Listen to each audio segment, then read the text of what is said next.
Hey, it's another edition of Dan's Models. John and Dan here, and I like this car, Dan. You can tell this is WP because it looks a lot like the locomotives. Yeah, this That is silver. Yeah, this is a vintage Western Pacific silver boxcar with the orange feather on it. That's a really cool paint scheme. Yeah, I was glad I was able to find one because at least at the moment there aren't a lot of these around that are what I would consider a good quality model, meaning it having like separate ladders and grabs and all that kind of stuff. Yeah, the detailing on this one looks really good. And I'm sure you did most of that, right? But this was by a company called Yesteryear Models. okay, that's an unusual name. But I Never think heard of it's that one. I'm pretty sure it's a rebranded Intermountain boxcar. Okay, yeah, that makes sense because the other Intermountain boxcars look very good too. Yeah. And when I got it, it had a couple issues and it had a couple of things I wanted to change. Like it had a solid plastic roof walk on it. That must have looked terrible. Yeah, it wasn't that great. So I changed that. I used a Plano photo etched roof walk kit. And it had the regular, larger Katy couplers. So I changed them to the scale couplers. Mm-hmm. And I added the uncoupling levers, and I changed the air hoses to high-tech details rubber ones. That's the flexible type, right? That's the flexible type, yeah, which is nice because they don't break so easily. So this is basically a Pullman standard boxcar, and when I got it, the stirrups were broken on one of the corners, mm-hmm. and they're really hard to fix because of the design of it. Yeah. Without replacing the entire ladder. It's like the stirrup is part of the ladder assembly, and it looks separate. Yeah, it looks separate to me. Well, it is now. Well, no wonder. It's so fine that once it's broken, there's really no way to glue it back together. You can glue it back together, but it won't last more than 2 seconds. You know what I mean? In the minute a little breeze hits it, it's going to fall apart. So, but I actually I found some photos of a couple of these box cars, and it looked like they had a different style of stirrup anyway, which made me happy. So these are actually A-line metal stirrups. Very durable if it's metal, huh? Yeah. Did you have to like drill into the bottom to? Basically 2 holes. Uh-huh. That's all you have to do, and then you just stick it in with some glue, and it's pretty durable. It did have metal wheels on it already. That's a plus. Yeah, so I kept that.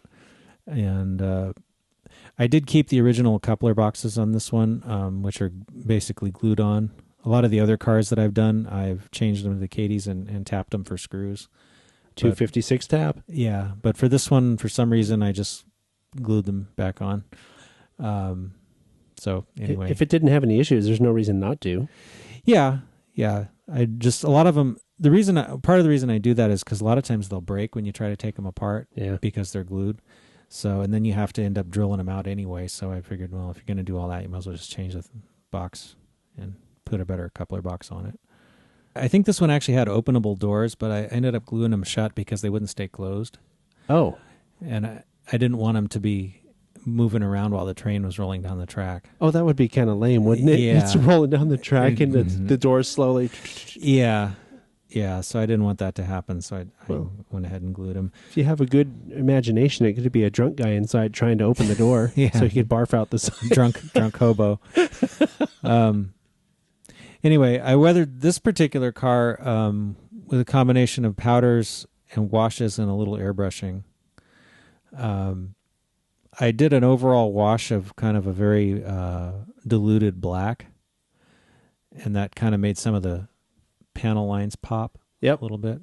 And then I went over that with some, I think I used a dark gray powder on this, not black, because silver is fairly light. Mm-hmm. And I didn't want it to look too...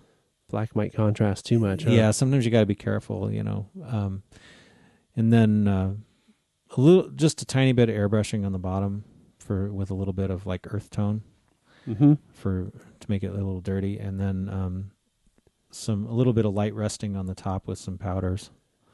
So, as with a lot of the other 50s vintage equipment that I've been making, I didn't want it to look too decrepit. I just wanted it to look like an in-service car. Yep.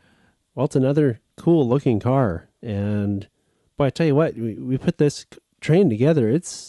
I can't wait to see this. And I've been saying that for the past I 5 can't wait to see weeks. it. I haven't seen it either. It's funny because I had maybe, I normally model the 90s, right? So I had maybe 5 or 6 cars at most, I think, from like that era. You mean the 50s era? Yeah, right? most of them that I bought for doing video stuff so we wouldn't have all the same era cars and some of our like the weathering and detailing videos and things like that. It's good to have a variety that way so that people who model those eras can go, oh yeah, this looks like my car, so maybe it's more comfortable for them to see how you do it. Right, and sometimes the techniques are slightly different, Now I have at least probably a 20 plus car train. Well, I have a dumb question. So you're going to have all of this out of era stuff. What are you going to do with it when we're done making the video? Save it for photos. Yeah, I also, or something, right? Yeah, I also, because I have a couple of WP Freight F units that I want to use as the motive power for this train. I've kind of, a lot of the cars that I got are Western Pacific. So I've kind of had it in my head. So I like the WP, it's kind of a cool railroad. Their logos are the best, I think, in their paint schemes.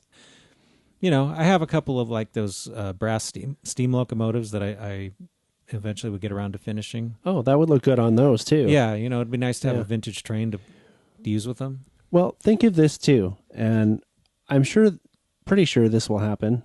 Maybe in the future when we do the next DCC train run by video, maybe one of those steamers will be ready, or maybe you'll have some kind of an old SP that you could put them on, because the WP and the SP would be equally at home behind either motive power. So pretty much, yeah. I mean, you probably would want more SP rolling stock behind SP locos. I've got a fair amount of that too. I mean, most of what I bought is or have is either Santa Fe, Southern Pacific, Western Pacific, and some Great Northern. Yeah. So it would work behind any of those locomotives, so is what I'm trying to say. So, and I know you have some GN, you have a GN locomotive, don't you? That we could put that behind. So so you can use it. Yeah. It'll get used. Yeah. I don't know why I was wondering. I have the answer to the question already. I just had to think about it. Yeah. It's funny how that works. If you just think a little bit, you can come up with actual answers. Right. Instead of just making stuff up like some people like to do. Yeah. All right. Right. Well, I'll make something up next week. Bye. Bye.